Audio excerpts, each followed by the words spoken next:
Hi friends, welcome back to our channel. మనకైతే ఏపీలో పెన్షన్లకు సంబంధించి మరొక సర్వేనైతే చేయనున్నారు.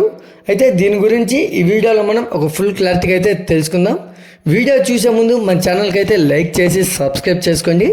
ఏపీ రాష్ట్రం నుంచి వచ్చే లేటెస్ట్ అప్డేట్ని అయితే మన ఛానల్లో ఎప్పటికప్పుడైతే అప్లోడ్ చేస్తూ ఉంటాను. ఇక మనం వీడియోలోకి వెళ్తే, ఏపీలో కూటమి సర్కార్ అధికారంలోకి వచ్చాక తీసుకున్న కీలక నిర్ణయం పెన్షన్ల పెంపు. అయితే ఎన్నికల్లో ఇచ్చిన హామీ మేరకు పెన్షన్ల మొత్తాన్ని పెంచిన సీఎం చంద్రబాబు అదే సమయంలో అనర్హులకు వీటి ప్రయోజనం అందకుండా ఖర్చు చేయాలని ఆదేశాలు కూడా ఇచ్చారు. దీంతో అధికారులు పెన్షన్లు తీసుకుంటున్న వారిలో అనర్హుల్ని గుర్తించేందుకు వివిధ రకాల సర్వేలు చేపడుతున్నారు. అయితే ఇప్పటికే అనర్హులను గుర్తించు పలు సర్వేలు చేసిన అధికారులు ఇప్పుడు మరో సర్వేకైతే సిద్ధమయ్యారు.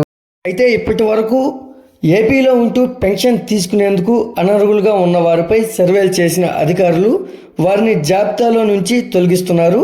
అయితే ఇప్పుడు ఏపీలో ఉండకుండా ఎక్కడో ఇతర రాష్ట్రాల్లో లేక విదేశాల్లో ఉంటూ రాష్ట్ర ప్రభుత్వం ఇస్తున్న పెన్షన్ తీసుకుంటున్న వారిని గుర్తించేందుకు మరో సర్వే అయితే నిర్వహించబోతున్నారు. అయితే ఇతర రాష్ట్రాలు దేశాల్లో నివసిస్తున్న ఏపీకి సంబంధించిన పెన్షన్దారులపై త్వరలో సర్వే అయితే చేపట్టనున్నారు. అయితే ఇప్పటికే పెన్షన్లకు సంబంధించి ఇంటింటికి సర్వే చేయిస్తున్న ఏపీ ప్రభుత్వం త్వరలో ఇలా విదేశాల్లో ఇతర రాష్ట్రాల్లో ఉంటున్న వారిని గుర్తించబోతుంది. అయితే మనకు త్వరలో ఇతర రాష్ట్ర దేశం విడిచి వెళ్ళిన వారి వివరాలు సేకరించబోతున్నారు. అయితే కేరళ తర్వాత అత్యధికంగా విదేశాల్లో ఉంటున్న వారిలో ఏపీ వారు ఎక్కువ ఉన్నారని గుర్తించిన ప్రభుత్వం ఆ మేరకు వారిని జాబితాలో నుంచి తప్పించేందుకు సిద్ధమవుతుంది. అయితే ఏపీ ప్రభుత్వం ప్రతి ఇంటికి జియో ట్యాగింగ్తో సర్వే నిర్వహించి వివరాలు అయితే సేకరించున్నారు. అయితే బీమా లేక ఇతర పథకాలకు సంబంధించి ప్రభుత్వం దగ్గర పూర్తి సమాచారం లేకపోవడంతో సర్వేపై దృష్టి సారిస్తున్నారు.